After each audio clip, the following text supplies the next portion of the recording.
아주 먼 히말라야 산맥 깊은 곳에 여러 해 동안 은거해온 한 노승이 있었습니다. 전설에 따르면 그는 이미 생사윤회의 오묘한 이치를 통달하였기에 수많은 구도자들이 깨달음의 한마디를 얻고자 산 넘고 물 건너 그를 찾아왔습니다.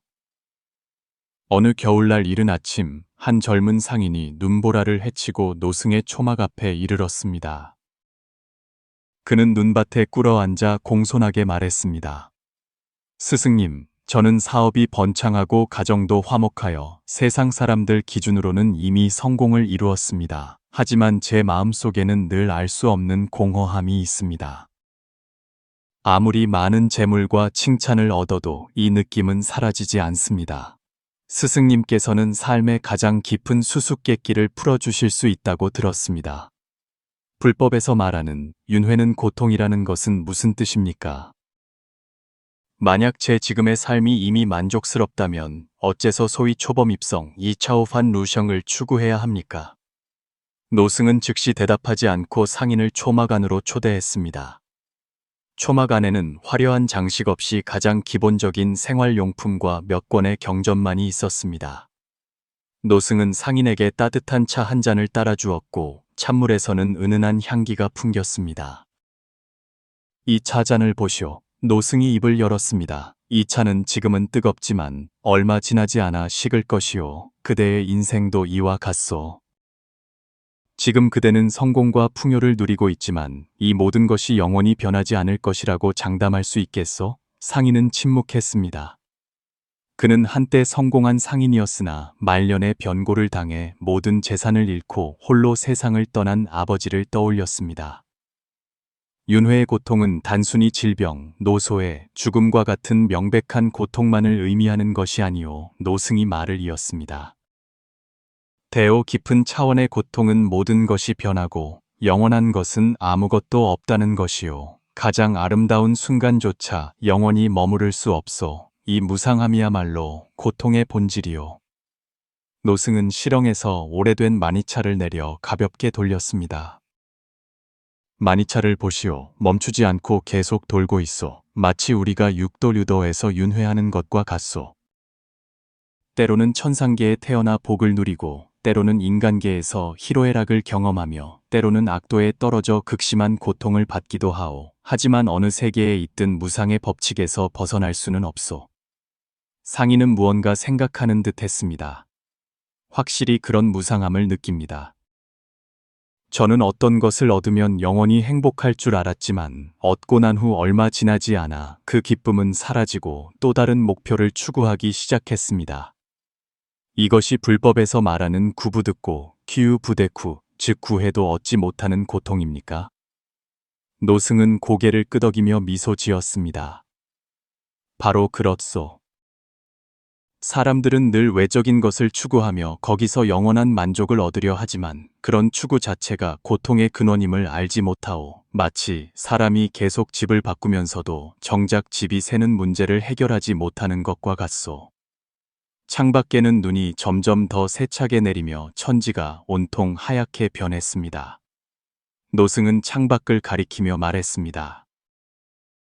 저 흩날리는 눈송이를 보시오. 저마다 독특한 모양을 하고 있지만 결국 모두 녹아 사라질 것이오. 우리의 매생애 또한 이와 같소.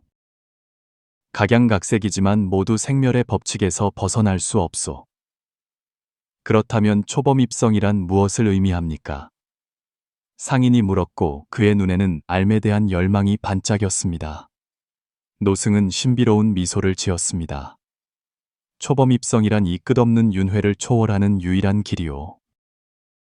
만약 그대가 눈송이 밖에 서서 더 이상 눈송이 자체가 아니라 눈송이를 관찰하는 그 의식이 될 수 있다면 그대는 더 이상 눈송이의 생명에 구속받지 않을 것이오. 이것이 바로 초범입성의 오묘함이오. 노승은 등잔을 하나 집어들었고 등불은 어두컴컴한 초막 안에 흔들리는 그림자를 드리웠습니다. 하지만 이것은 시작에 불과하오. 윤회의 고통과 초범입성의 가치를 진정으로 이해하려면 먼저 불법이 생명과 우주에 대해 가진 깊은 통찰을 알아야 하오.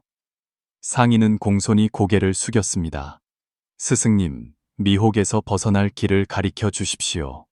노승의 눈빛이 마치 시공을 초월한 듯 깊어졌습니다. 그렇다면 부처님께서 보리수 아래서 깨달음을 얻으신 이야기부터 시작합시다. 부처님께서는 보리수 아래서 7일 밤낮의 선정 끝에 마침내 샛별이 나타나는 순간 우주와 생명의 진리를 완전히 깨달으셨소. 노승의 목소리는 낮고 평온했으며 마치 천년의 시공을 넘어온 듯 했습니다. 그 진리가 바로 사성제, 시, 셴디, 즉 고진멸도, 케유, 지미에, 다오, 요. 그 진리가 바로 사성제, 고진멸도라오. 노승은 낡은 경전 한 권을 집어들고 누렇게 변한 종이를 부드럽게 쓰다듬었습니다.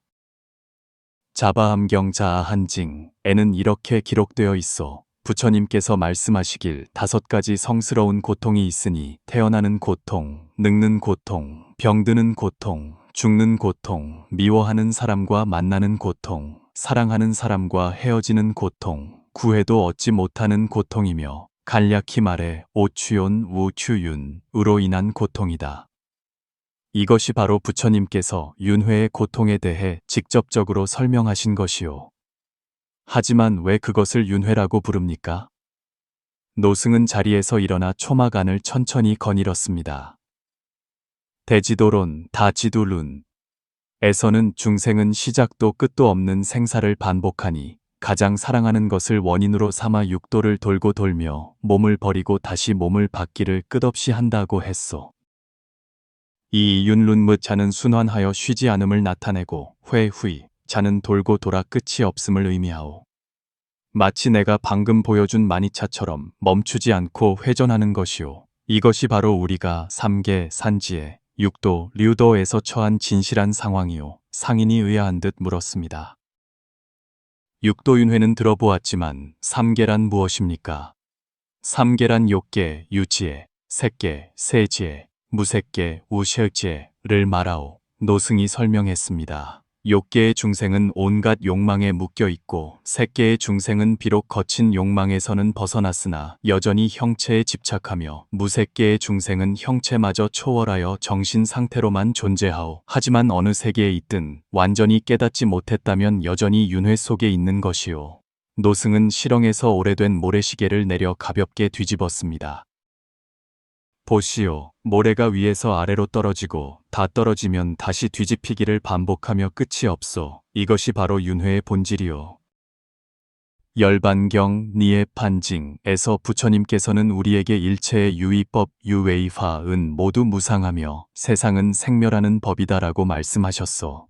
설령 천인의 수명이 수천만 년에 달한다 해도 결국 복이 다할 때가 있고 지옥 중생이 한량없는 고통을 받는다 해도 벗어날 날이 있어. 하지만 한 곳에서 벗어나면 또 다른 곳으로 들어가니 이처럼 순환하며 끝이 없는 것이요. 상인은 차츰 이해하기 시작했습니다. 그렇다면 윤회의 고통이란 우리가 고통스러운 일을 겪는다는 것뿐만 아니라 이런 생사 순환 자체가 일종의 깊은 부자유라는 말씀이시군요. 바로 그렇소.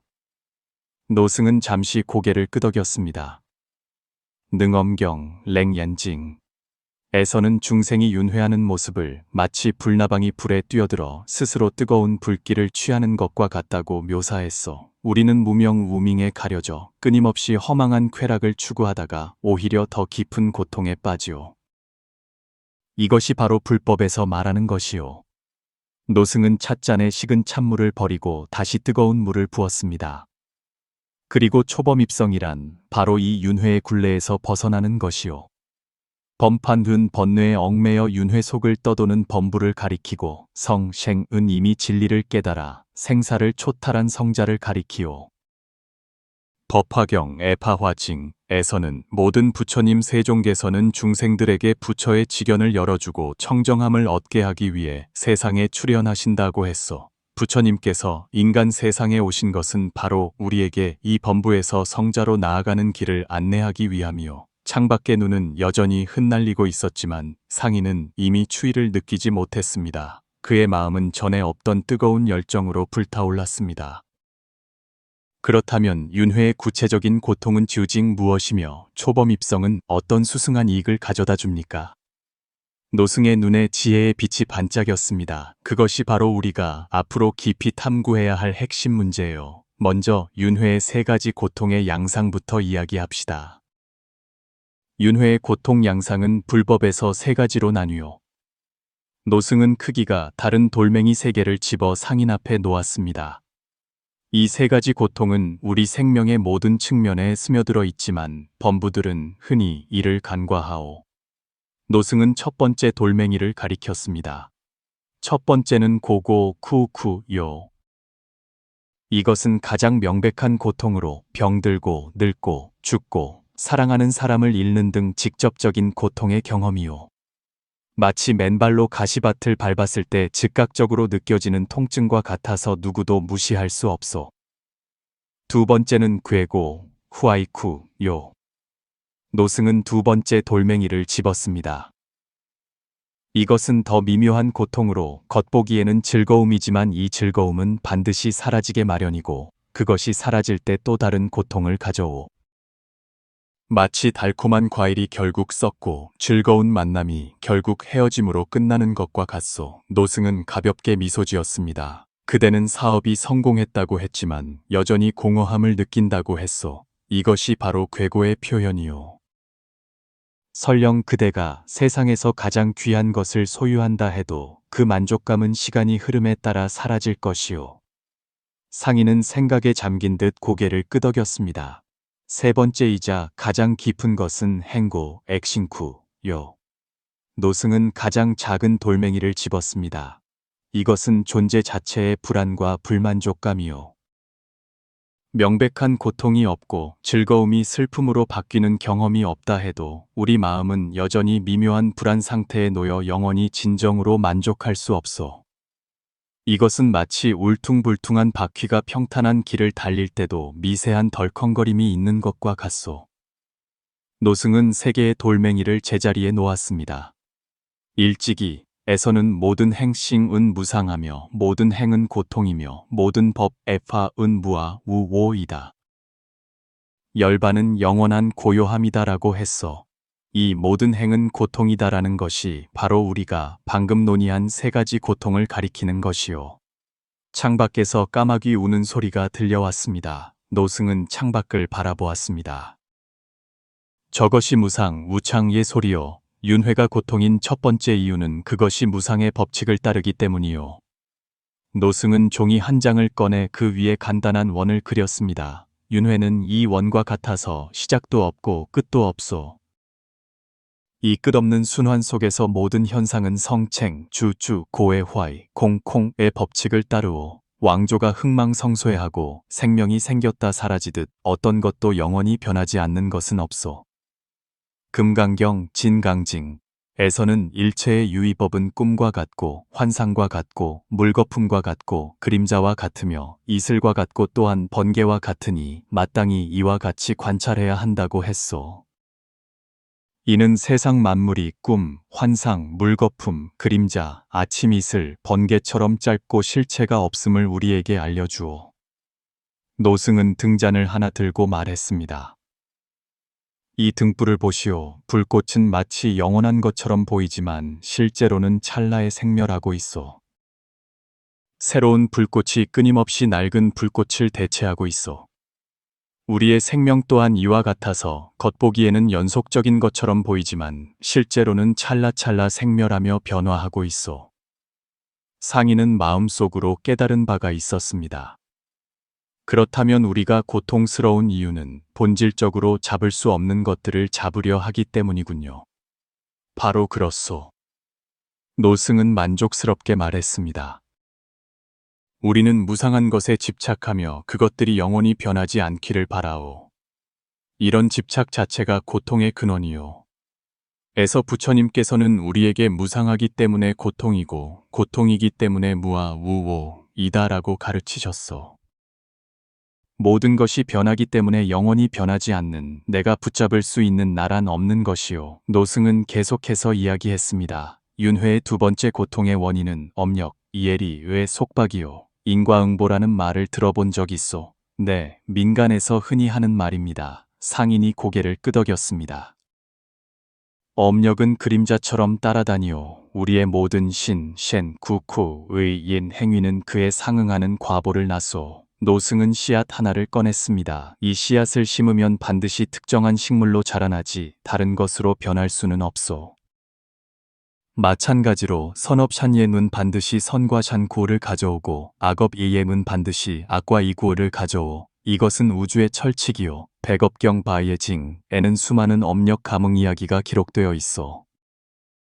어떤 왕은 전생에 500명의 상인을 살해했는데 후세에 비록 왕이 되었으나 적국의 포로로 잡혀 똑같이 살해당했소. 또 다른 비구니는 전생에 부처님께 등불 하나를 공양했는데 금생의 불법을 만나 결국 아라한과 에일로 한구호를 증득했소. 업력은 마치 이 빙빙 도는 밧줄과 같아서 우리를 윤회의 수레바퀴에 단단히 묶어두오.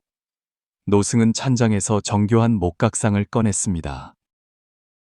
위에는 육도 중생의 모습이 새겨져 있었습니다. 육도 윤회에서 각도다오에는 그 특유의 고통이 있어 그는 목각상의 천인 티안렌 형상을 가리켰습니다. 천도 티엔도는 가장 아름다워 보이고 천인의 수명은 수천만 년에 달하며 더 없는 즐거움을 누리오. 하지만 정법념 처경 챙파 낸 추징은 우리에게 알려주어 천인의 복이 다하려 할 때 500년 전부터 5가지 쇠퇴의 징조가 나타난다고 말이오. 머리에 화관이 시들고 옷이 더러워지며 겨드랑이에서 땀이 나고 몸에서 악취가 나며 자리에 편안히 앉아있지 못하게 도요. 수백만 년 동안 극락의 삶을 누리던 천인이 갑자기 자신이 타락할 것을 알게 되었을 때 그 공포와 고통은 직접적인 육체의 고통보다 훨씬 강렬할 것이요. 아수라도 아슈로더 의 중생은 비록 복은 있으나 항상 질투심을 품고 천인과 싸움을 그치지 않아 마음이 평온할 날이 없소. 인간도 아렌 겐더 의 중생은 고락이 반반이지만 생로병사 애별리고 에이베리쿠 원증회고 웬정콰이쿠 구부득고가 항상 함께하오. 축생도 추생도의 중생은 어리석고 무지하여 서로 잡아먹히고 사람에게 불임을 당하오.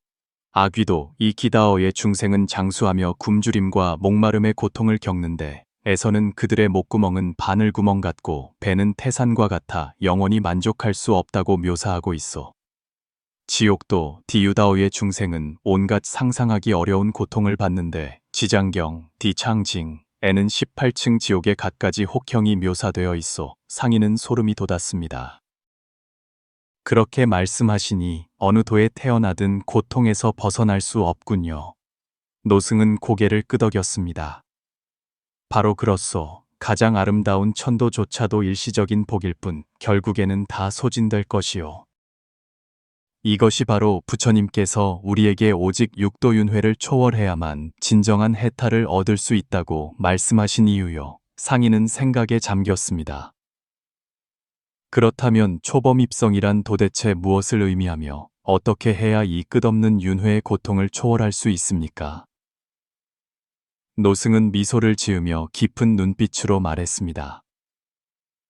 그것이 바로 우리가 다음에 탐구할 문제요. 하지만 그 전에 그대에게 오래된 이야기 하나를 들려주고 싶소. 이 이야기는 그대가 윤회의 본질을 더 깊이 이해하는 데 도움이 될 것이요. 노승은 낡은 경전 두루마리를 집어 가볍게 펼쳤습니다. 아주 먼 옛날 수다타 액추다두어라는 부유한 상인이 있었는데 사람들은 그를 급고독 장자 게이쿠 두창제라고 불렀어. 왜냐하면 그는 늘 외롭고 의지할 곳 없는 사람들을 구제했기 때문이요.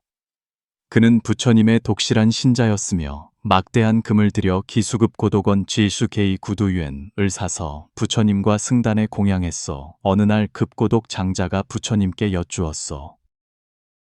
세존이시여, 저는 여러 해 동안 보시하고 수많은 가난한 사람들을 구제했지만 어찌하여 마음속에는 여전히 불안함이 있습니까? 부처님께서는 미소 지으며 대답하셨어. 장자여, 그대의 선행은 비록 복을 가져와 내세의 천인으로 태어나거나 인간 세상에서 계속 부귀를 누리게 하겠지만 이것은 여전히 윤회 속에 있는 것이요. 아무리 수승한 복이라도 결국 닿을 때가 있어. 진정으로 해탈하려면 부처님께서 말씀하셨소. 반드시 초범입성해야 하오. 노승은 경전을 덮었습니다. 초범입성이란 범부의 경지를 초월하여 성자의 경지에 들어서는 것을 의미하오.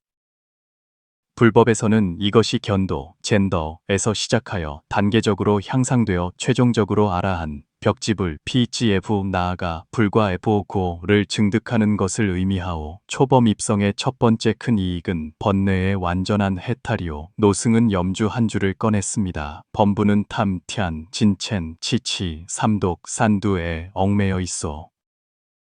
탐욕은 거미줄과 같아서 우리로 하여금 오용락과 우구르크과 육진 류첸을 놓지 못하게 하고 진의 첸 후 있는 맹렬한 불과 같아 우리의 공덕을 불태우며 우치, 유치는 어둠과 같아 우리의 지혜를 가리오. 노승은 염주 알을 하나하나 넘겼습니다.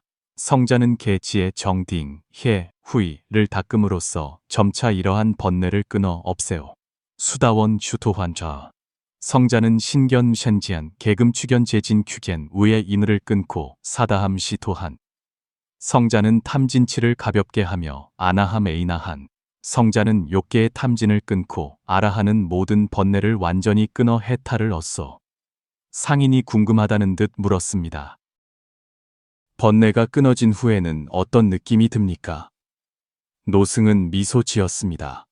에 기록되기를 아라한이 과를 증득한 후에는 늘 이런 개송을 읊는다고 하오. 나의 생은 이미 다했고 해야 할 일은 이미 마쳤으며 다음 생을 받지 않으리.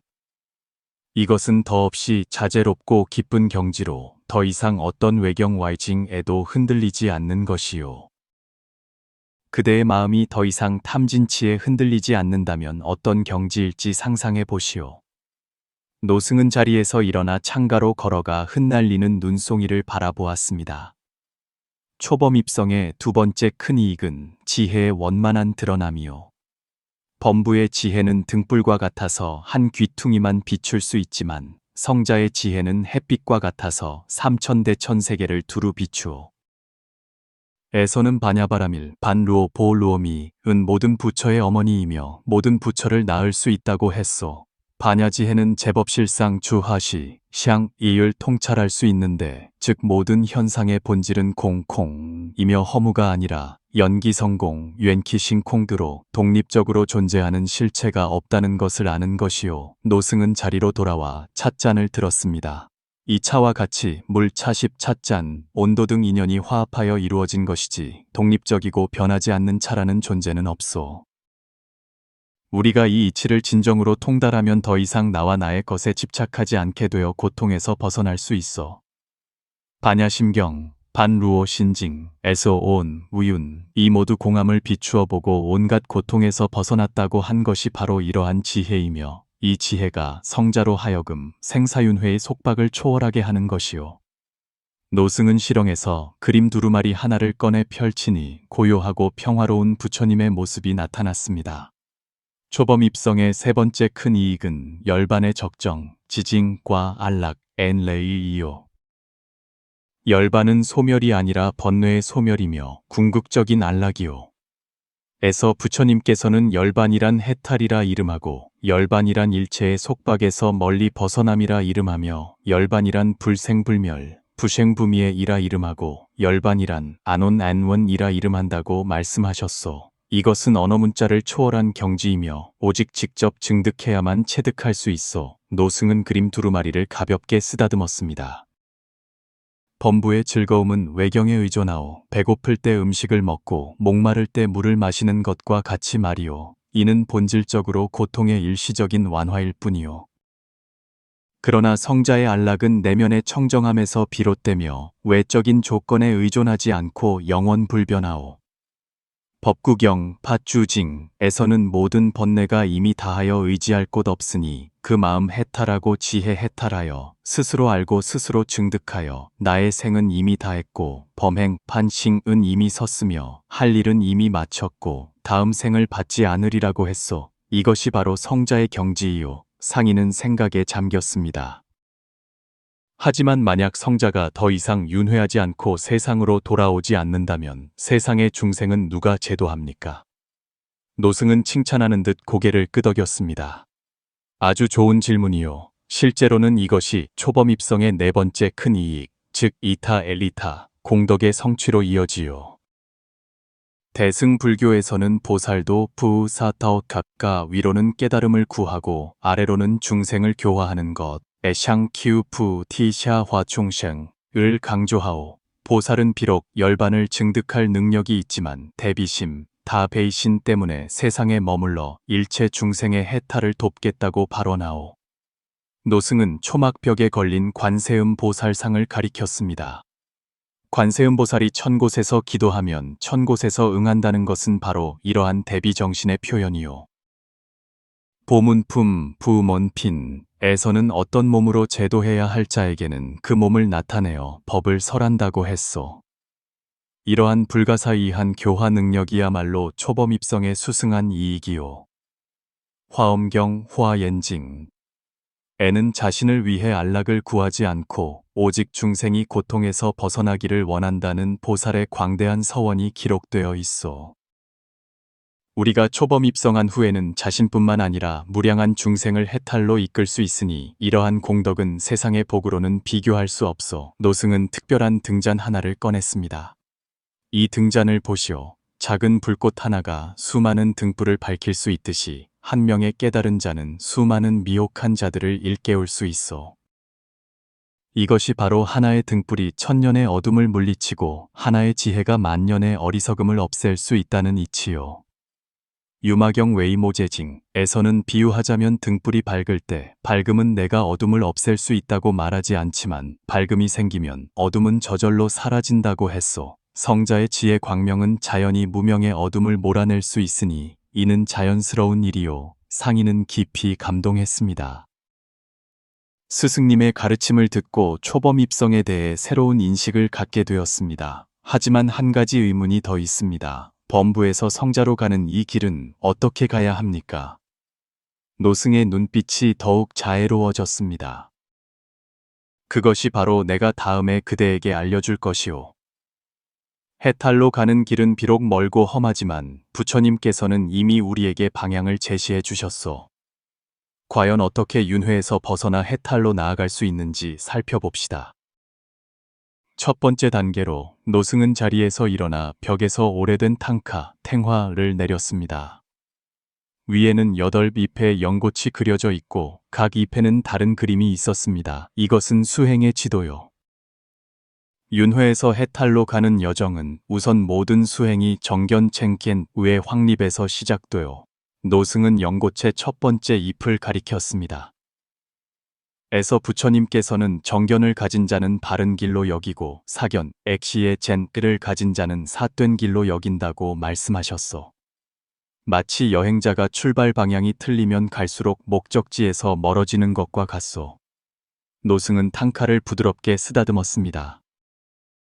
정견에는 사성제에 대한 이해, 인과 법칙에 대한 믿음, 무상과 무에 대한 통찰이 포함되어 정견을 가진 사람은 윤회가 고통임을 알고 고통에는 그 원인이 있음을 이해하며 고통이 소멸될 수 있음을 믿고 고통을 소멸하는 길을 분명히 아오. 나는 일찍이 한 왕을 만난 적이 있어. 그는 더 없는 권력과 재물을 가졌지만 극심한 고통에 시달렸어. 내가 그에게 왜 행복하지 않냐고 물었을 때 그는 나에게는 100개의 궁궐이 있지만 매일 밤 한 방에서만 잘 수 있고 1000가지 음식이 있지만 매 끼니 배부를 만큼만 먹을 수 있으며 3000명의 후궁이 있지만 생명은 결국 사라질 것이다라고 말했소. 그는 비록 세상 최고의 향락을 누렸지만 무상함을 간파했기에 출리심, 시출이신을 내어 결국 왕위를 버리고 수도하여 과를 증득했소. 이것이 바로 정견의 힘이오. 상인은 생각에 잠겨 말했습니다. 정견은 마치 완전히 새로운 세계관인 것 같습니다. 바로 그렇소. 노승은 고개를 끄덕였습니다. 정견은 우리가 나아갈 길을 비추는 등불이요. 정견이 생기면 다음은 개, 지혜, 정팅, 해, 후이, 사막, 산괴의 수행이요. 노승은 연꽃의 두 번째 잎을 가리켰습니다. 개는 수행의 기초요. 대반열반경 다반니의 판징에 이르기를 청정한 개를 지님으로써 선정을 얻고 선정으로 인하여 참된 지혜를 얻는다고 했소. 계율은 마치 강둑과 같아서 그것이 없으면 선정과 지혜의 물을 모을 수 없소. 개를 지키는 것은 속박이 아니라 해탈의 시작이요. 마치 사람이 악기를 배우려면 반드시 기본 규칙을 따라야만 최종적으로 자유로운 표현의 경지에 이를 수 있는 것과 같소. 마찬가지로 개를 지킴으로써 우리는 탐진치에 휘둘리지 않도록 자신을 훈련하고 더 높은 차원의 수행을 위한 기초를 다지게 되어 노승은 계속해서 말했습니다. 정은 마음의 훈련이요. 흩어진 마음은 마치 파도치는 수면과 같아서 만물을 명확하게 비출 수 없소. 평온한 마음은 고요한 물과 같아서 현실을 있는 그대로 반영할 수 있소. 선정 수행을 통해 우리는 마음을 한 대상에 집중시켜 외부의 움직임에 흔들리지 않게 하오. 우리가 선정을 통해 마음의 바다의 파도를 잠재우면 지혜의 달이 자연스럽게 나타나오. 노승은 가볍게 미소 지었습니다. 그대와 매우 닮은 상인이 있었소. 그는 매일 사업에 바빠 마음이 원숭이처럼 조급하고 불안했소. 내가 그에게 수식관, 애슈 시관을 가르쳐 호흡에 집중하게 했소. 처음에는 마음을 가라앉히기 어려워했지만 석 달을 꾸준히 한 후에 그는 내게 이렇게 말했소. 스승님, 저는 생활 속에 많은 고통이 외부에서 오는 것이 아니라 제 자신의 망상과 집착에서 비롯된다는 것을 발견했습니다. 이것이 바로 정의 힘이요. 네 번째 잎을 가리키며 노승은 말했습니다. 해는 궁극적인 목표요. 반야경 반로징에 이르기를 반야바라밀다는 위대한 밝은 주문이며 위없는 주문이며 무엇과도 견줄 수 없는 주문이니 능히 일체의 고통을 없애주며 진실하여 허망하지 않다고 했소. 해는 지식의 축적이 아니라 실상에 대한 직관적인 체험이요. 문, 웬, 사애시, 수액시우를 통해 우리는 점차 반야지해를 길러나가오. 먼저 바른 법을 듣고 그 다음 그 이치를 사유하며 마지막으로 선정 속에서 진리를 직접 증득하는 것이요. 지혜의 빛이 무명의 어둠을 깨뜨릴 때 우리는 세상의 참모습을 분명히 보고 더 이상 거짓된 모습에 속지 않게 돼요. 노승은 탕카를 뒤집어 위로 구불구불 이어진 길을 보여주었습니다. 팔정도 바쟁다오는 부처님께서 우리를 윤회에서 해탈로 이끄시는 구체적인 경로요. 정견정겐, 정사유정시웨이, 정어정의, 정업정예, 정명정맹, 정정진 정징진, 정념정리엔, 정정정딩, 이요. 이 8가지 측면은 우리가 세상을 어떻게 보고 문제를 어떻게 생각하며 어떻게 말하고 행동하며 어떻게 생계를 유지하고 어떻게 수행에 정진하며 어떻게 깨어있음을 유지하고 어떻게 마음을 안정시키는지를 포함하여 우리 생활의 전부를 아우르오. 이 8정도의 실천을 통해 우리는 점차 범부에서 성자로 변화해 가오. 노승의 눈빛에는 지혜의 빛이 반짝였습니다. 최종적으로 대승수행자에게 있어서 보살도는 가장 원만한 수행이요. 에서는 보살은 일체 중생을 이롭게 하기 위하여 부지런히 선법을 닦되 마음에 실증을 내지 않는다고 했소. 그러므로 보살은 육바라밀, 리우볼루오미, 즉 보시, 지계, 인욕, 정진, 선정, 반야를 통해 자리이타, 지리리이타 하며 동시에 복덕과 지혜를 성취하오. 마치 이 눈송이가 연약해 보이지만 완벽한 구조를 담고 있듯이 보살도 또한 비록 길고 험난하지만 가장 원만한 길이요. 최종적으로는 불과 FO9로 향하게 되어 이 순간 상인은 깊이 감동했습니다. 스승님, 왜 윤회를 초월하는 것이 그토록 중요한지 이해하기 시작했습니다. 그것은 세상을 도피하는 것이 아니라 진정한 자유와 지혜를 얻고 더 많은 사람들을 도울 수 있게 되기 때문이군요. 노승은 자애롭게 고개를 끄덕였습니다. 바로 그렇소. 그렇다면 이 오래된 지혜들을 현대 생활에서 어떻게 응용할 수 있을까요? 내가 그대에게 설명해 주겠소. 노승은 상인과 자신에게 각각 3차를 한 잔씩 따랐습니다. 불법은 세간의 일을 떠나 있지 않소. 이 심오해 보이는 이치들은 사실 일상생활 곳곳에서 응용되어 우리의 마음을 변화시키고 우리 인생을 바꿀 수 있어. 첫째, 윤회의 고통을 아는 것은 우리가 출리심을 기르는 데 도움이 되어. 노승의 말투는 평온하면서도 힘이 있었습니다. 그대가 세상의 모든 즐거움이 무상하다는 것을 깨달을 때 더 이상 맹목적으로 외적인 성취와 물질적인 향락을 추구하지 않게 될 것이요. 이것은 소극적으로 세상을 싫어하는 것이 아니라 정력을 진정으로 가치 있는 일에 쏟는 것이요. 예를 들어 그대가 사업 성공을 추구할 때 더 이상 단순히 부와 지위를 위해서가 아니라 자신의 일을 통해 어떻게 다른 사람을 이롭게 할 수 있을지 생각하는 것이요. 그대가 가정을 꾸릴 때 더 이상 표면적인 화목에 집착하는 것이 아니라 마음의 진정한 연결에 주목하는 것이요. 그대가 좌절과 고통에 직면했을 때 이것이 윤회의 본질임을 이해하여 내면의 평정을 유지할 수 있게 되는 것이요. 노승은 창밖에서 눈송이 하나를 주어 손바닥에 올려놓았습니다. 그것이 천천히 녹는 것을 보며 말했습니다. 무상을 관찰함으로써 우리는 현재를 소중히 여기는 법을 배우오. 매번의 호흡, 매번의 식사, 매번 친구와의 만남이 각별히 소중해지요. 이 모든 것이 지나갈 것임을 알기 때문에 오히려 생명의 아름다움을 더 깊이 체험할 수 있게 되어. 둘째, 초범 입성의 길을 알면 우리는 일상생활에서 개정해를 닦을 수 있어.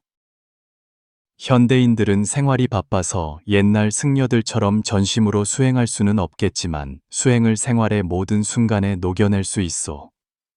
노승은 찻잔을 들고 집중해서 한 모금 마셨습니다.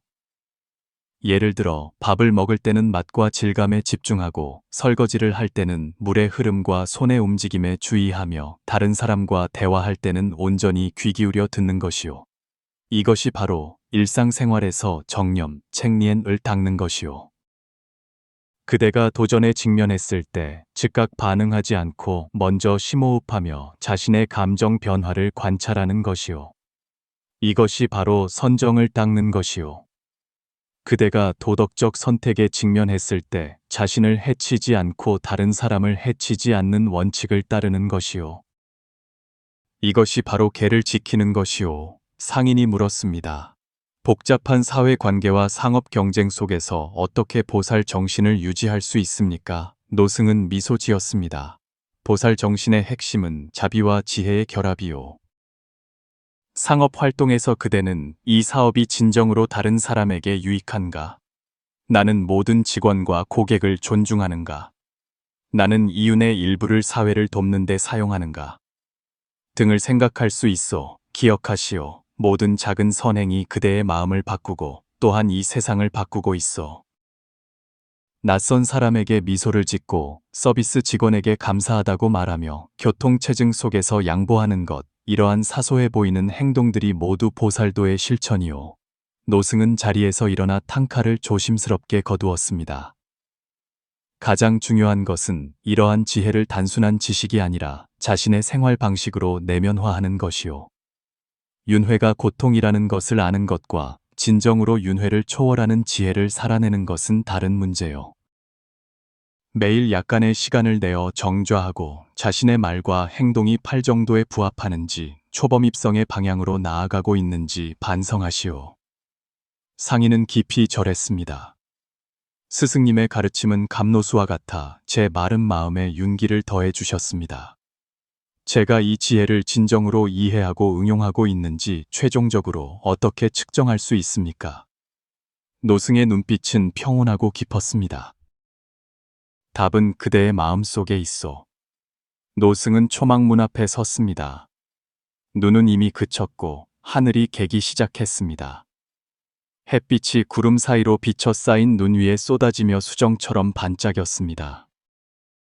삶의 의미는 그대가 무엇을 가졌느냐에 있는 것이 아니라 그대가 가진 모든 것을 어떻게 보느냐에 있어. 노승의 목소리는 마치 대자연과 하나가 된 듯 했습니다. 그대가 진정으로 윤회의 본질이 고통임을 깨달을 때 더 이상 세상의 환상에 미혹되지 않을 것이요. 그대가 초범 입성의 가치를 이해할 때 그대의 인생은 명확한 방향을 갖게 될 것이요. 노승은 멀리 있는 산봉우리를 가리켰습니다. 저 산 정상을 보시오. 운무가 자욱하여 마치 멀리 떨어져 닿을 수 없을 것 같지만 초범 입성의 길도 이와 같소. 멀고 험난하지만 한 걸음 한 걸음 내디딜 때마다 종점에 가까워지고 있어. 에세오는 일체의 유의법은 꿈과 같고 환상과 같고 물거품과 같고 그림자와 같으며 이슬과 같고 또한 번개와 같으니 마땅히 이와 같이 관찰해야 한다고 했소. 세상 만상이 꿈과 같고 환상과 같지만 이것이 우리가 소극적으로 세상을 피해야 한다는 의미는 아니오. 반대로 만법이 무상함을 알기 때문에 우리는 유한한 생명 속에서 무한한 의미를 살아낼 수 있는 것이오. 노승은 상인의 눈을 바라보았습니다. 산긴이여, 그대는 나에게 윤회가 왜 고통인지, 초범입성이 어떤 좋은 점이 있는지 물으러 왔소. 이제 그대 마음속에 답이 있소. 상인은 깊이 절했습니다. 스승님, 깨달았습니다. 윤회의 고통은 우리가 겪는 고통뿐만 아니라 우리가 무명과 집착에 묶여 영원히 진정한 자유를 얻지 못하는 데 있습니다.